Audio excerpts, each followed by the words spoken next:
Hi, it's Murray here from MBM, and one of the things we've been approached to do a little bit is to talk about maintenance of instruments, and we've talked about oiling normal valves, etc.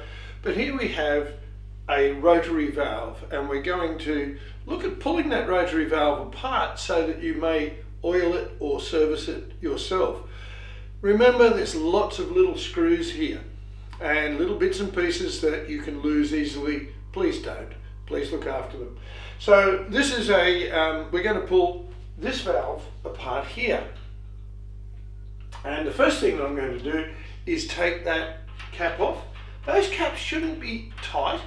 And one of the things that people don't really realise is that little indent in the middle of it that you can see, that's actually the oil hole. That's where you put your rotary oil that works its way into the instrument. Now the other thing, and I don't think, well, we should have a shot of it shortly, you can see here where the valve lines up, and you'll see a little right angle that the valve lines up on. And that's really important to remember when we get it in, otherwise your valves go the wrong way around. Okay, so let's turn the instrument over and start removing the bits that we want to work on.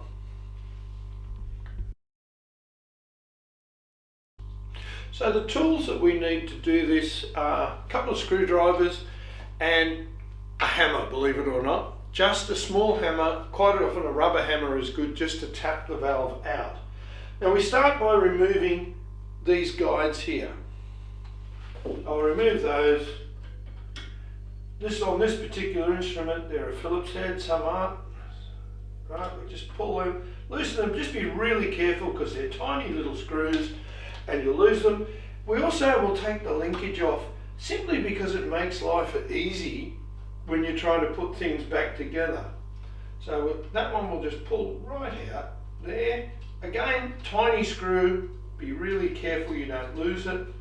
Put it aside, and then we can take that whole section out if we need to. Now, in the center here, we've got the holding screw. And this one is a normal flathead screwdriver. So you can see right now without the linkage, that valve turns all the way around. So we just take it off, take it apart, take it out. There it is. A little bit of a bigger screw, but still don't lose it. Then all this section will come off. The linkage sometimes just needs a little bit of a push. So sometimes just a gentle nudge. The other thing that we do too is make sure that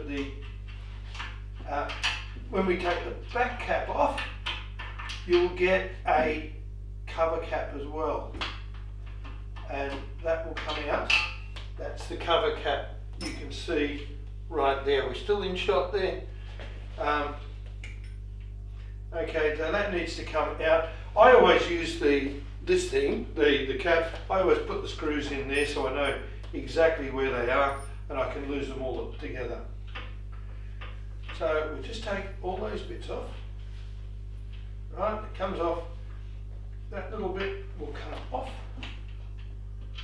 There it is. And we're now left with the spindle there. I'll just move that up. You can see the spindle sitting there. That's when our little hammer comes in and we just tap that spindle gently. And the valve will pop out. There is our valve. Okay?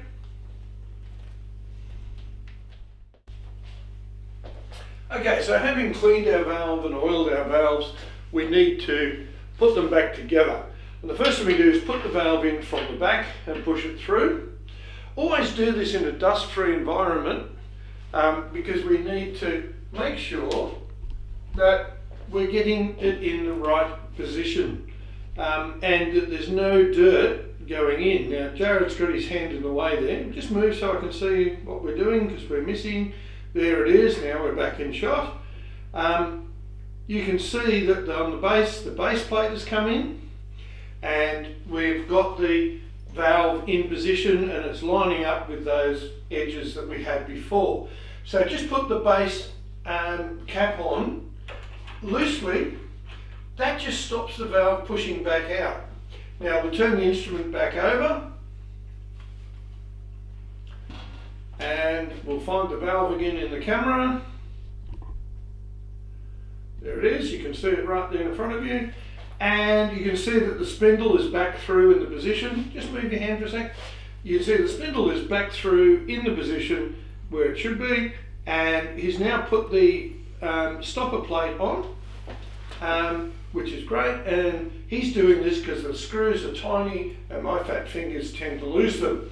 So now what's happening is the two screws are going back in to hold that base plate in position.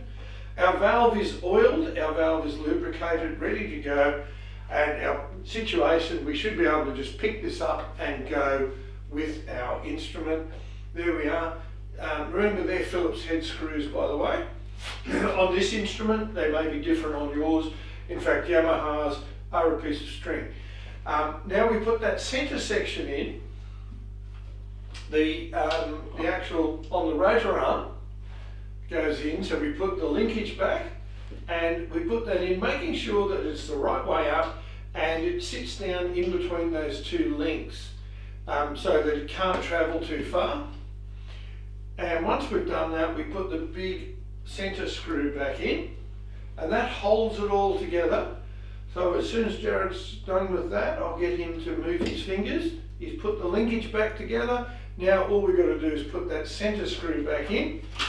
And he's dropping it, which I'm really happy about because I've done that about 45 times so far.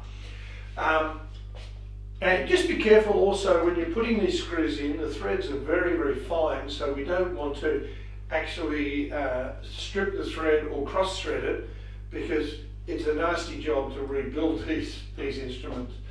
Everything needs to be firm, not over tightened. And you can see that that's there, right? He's just gone up till the edge is done, and then about a quarter of a turn. There you go, that's it. Your instrument is now back together. So Jared, if you lean that up and move, I'll just zoom out, lean it up in place, just hang on, I'll find it in the camera. There we go, I'm just getting the right one. Okay, so you move the linkage, and there we are, beautifully smooth operation of the valves, and once again we've solved it. Now we can do that with all valves as well.